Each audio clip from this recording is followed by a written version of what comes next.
할렐루야. 이제 우리 사도신경으로 신앙 고백하심으로 11월 5일 목요일 아침 예배를 드립니다. 나는 전능하신 아버지 하나님, 천지의 창조주를 믿습니다. 나는 그의 유일하신 아들, 우리 주 예수 그리스도를 믿습니다. 그는 성령으로 잉태되어 동정녀 마리아에게서 나시고 본디오 빌라도에게 고난을 받아 십자가에 못 박혀 죽으시고 장사된 지 사흘 만에 죽은 자 가운데서 다시 살아나셨으며 하늘에 오르시어 전능하신 아버지 하나님 우편에 앉아 계시다가 거기로부터 살아있는 자와 죽은 자를 심판하러 오십니다. 나는 성령을 믿으며 거룩한 공교회와 성도의 교제와 죄를 용서받는 것과 몸의 부활과 영생을 믿습니다. 아멘. 오늘 우리에게 주시는 하나님의 말씀이 있습니다. 사도행전 7장 51절에서 54절입니다. 신약성경 199면에 있습니다. 이 말씀 봉독할 때에 살아계신 주님의 음성을 듣기 바랍니다. 사도행전 7장 51절에서 54절 말씀 제가 봉독하겠습니다. 목이 곧고 마음과 귀에 할례를 받지 못한 사람들아, 너희도 너희 조상과 같이 항상 성령을 거스리는도다. 너희 조상들이 선지자들 중에 누구를 박해하지 아니하였느냐?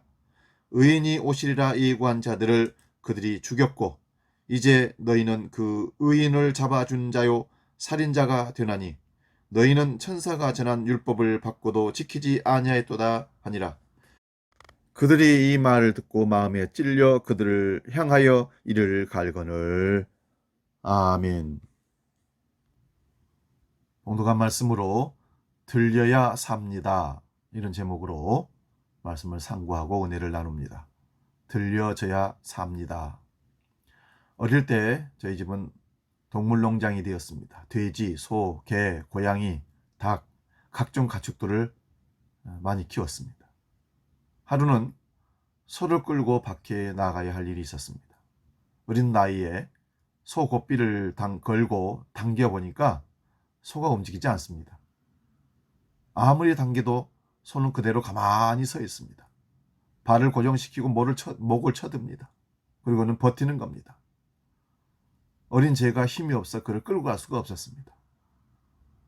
저는 가끔씩 목이 곧은 백성이라는 말이 나오면 어릴 때 끌었던 그 소가 생각이 납니다.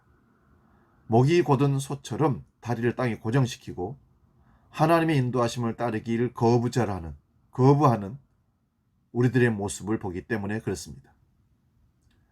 출애굽기와 신명기에는 이스라엘 백성들을 향해 계속해서 목이 곧은 백성이라고 경고합니다. 출애굽기 33장 5절에 보면 너희는 목이 곧은 백성인즉, 신명기 9장 6절에도 너는 목이 곧은 백성이라. 잠언 29장 1절에도 이렇게 말씀합니다. 자주 책망을 받으면서도 목이 곧는 사람은 갑자기 패망을 당하고 피하지 못하리라. 성경에는 목이 곧다는 것을 불신앙, 불순종, 교만할 때 주로 사용하는 단어입니다. 오늘 말씀은 스디반 집사의 마지막 설교입니다. 그런데 여기서도 목이 곧다는 표현이 등장합니다. 51절을 보시면 목이 곧고라고 시작합니다. 할례는 이스라엘 백성들에게, 특히 남성들에게 하나님 백성 된다는 증표, 표징으로 할례를 받게 했습니다. 그래서 할례는 새 사람이 되는 것입니다. 옛사람을 벗어버리고 새 사람이 되는 과정입니다. 이 할례를 어디에 행하고 있습니까? 육체에 행했습니다. 그런데 오늘 말씀에는 어디에 행하라고 합니까?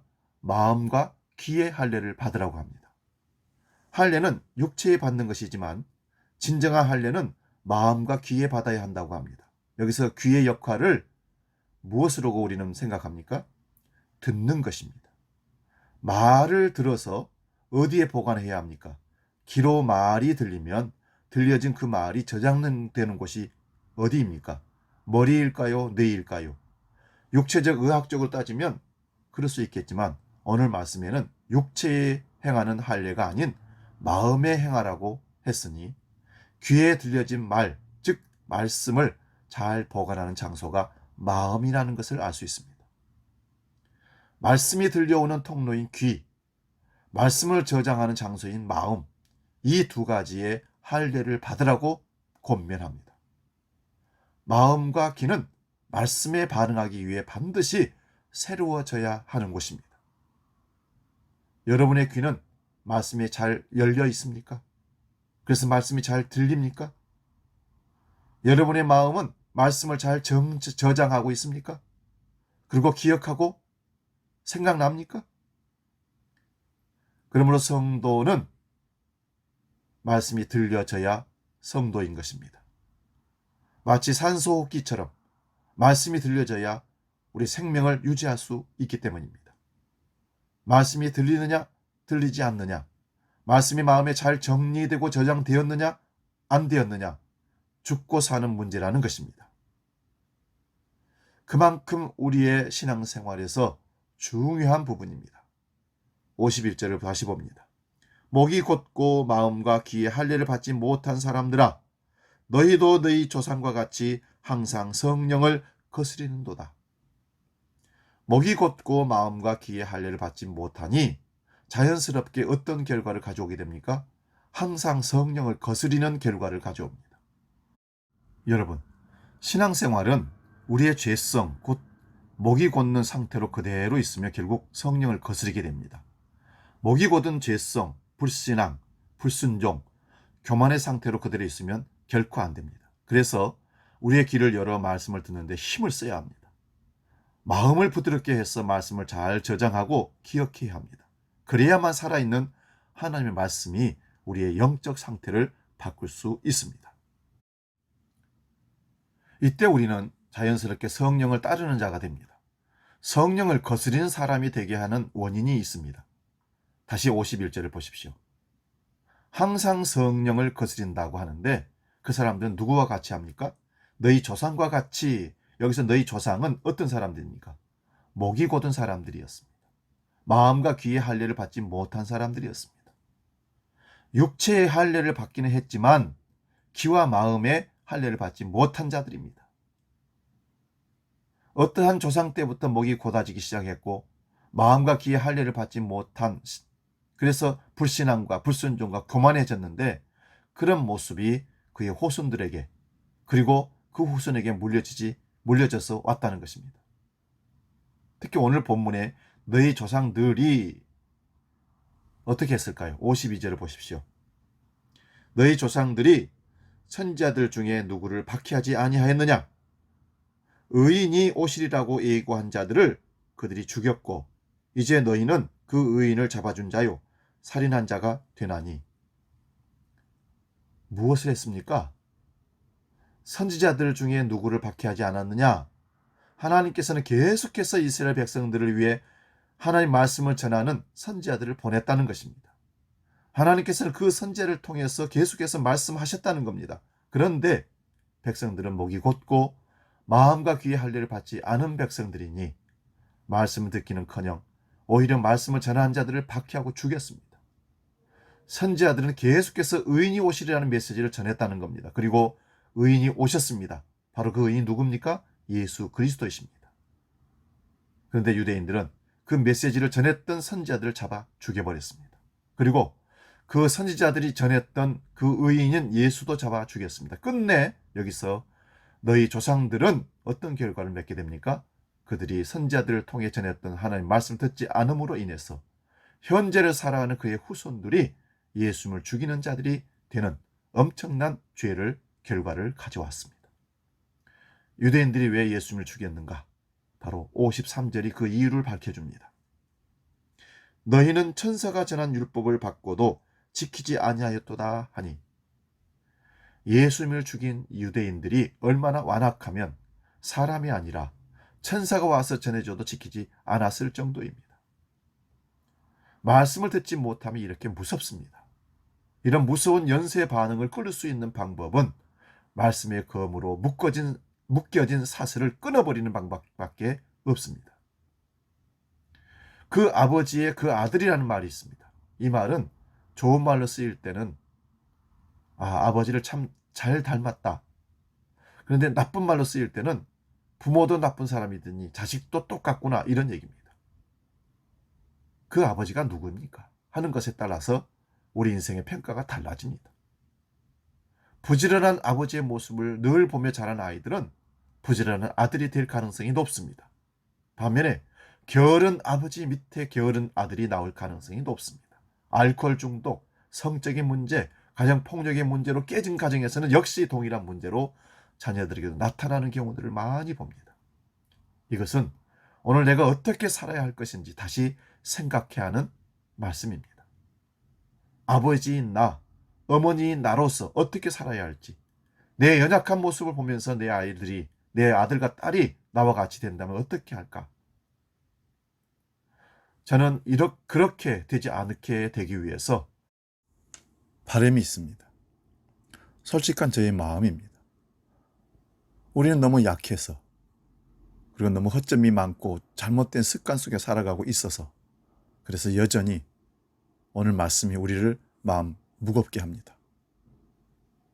그래서 앞으로 더 잘해야겠다는 그런 마음뿐입니다.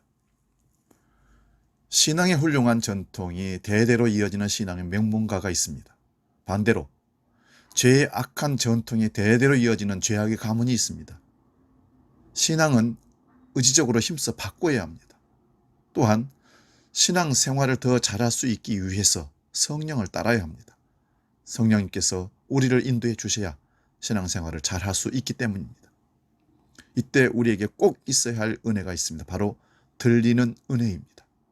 말씀이 들려지는 은혜가 있기를 바랍니다. 닫혀진 귀가 열려서 말씀이 내 귀에 쟁쟁하게 들려지기를 바랍니다. 회개가 하나님 잘못했어요 하면서 눈물 짜는 것이 회개가 아닙니다. 회개가 하나님 앞에서 나의 모습이 드러나는 것입니다. 하나님의 말씀 앞에서 나의 마음, 생각, 삶, 생활, 말, 행동이 드러나야 됩니다. 그러면서 나의 모습이 얼마나 하나님과 말씀 앞에 멀어져 있는가를 발견하고 다시 하나님께 돌아가는 것이 회개입니다. 이런 회개가 언제 일어나는가? 말씀이 들릴 때입니다. 하나님은 계속 말씀하시는 하나님이십니다. 우리 가는 길을 누구보다도 잘 알고 계신 하나님이십니다. 은혜를 받을 때는 잔소리가 아니라 조언으로 들립니다. 은혜를 받을 때는 말씀이 너무나 잘 들립니다. 내 모습이 너무 잘 보입니다. 회개가 됩니다.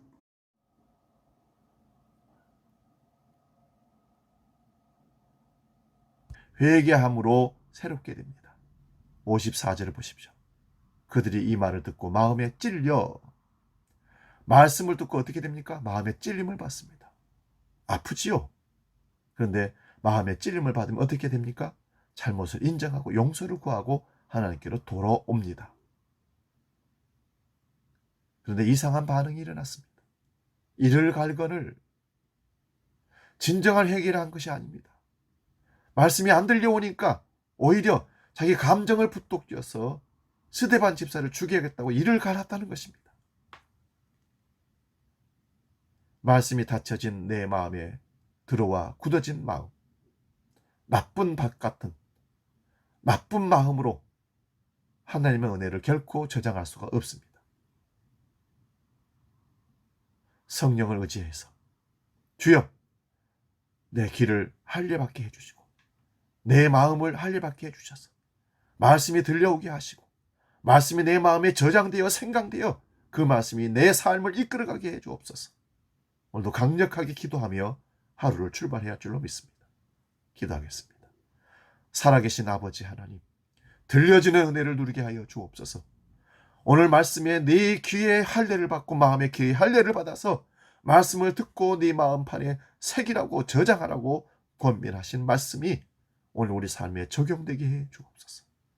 그 말씀이 진정으로 들려올 때 참된 회개가 일어나고 참된 회개를 통해서 하나님과의 관계가 회복되어지며 하나님 백성으로 그리스도인으로 이 세상에 살아낼 줄로 믿습니다.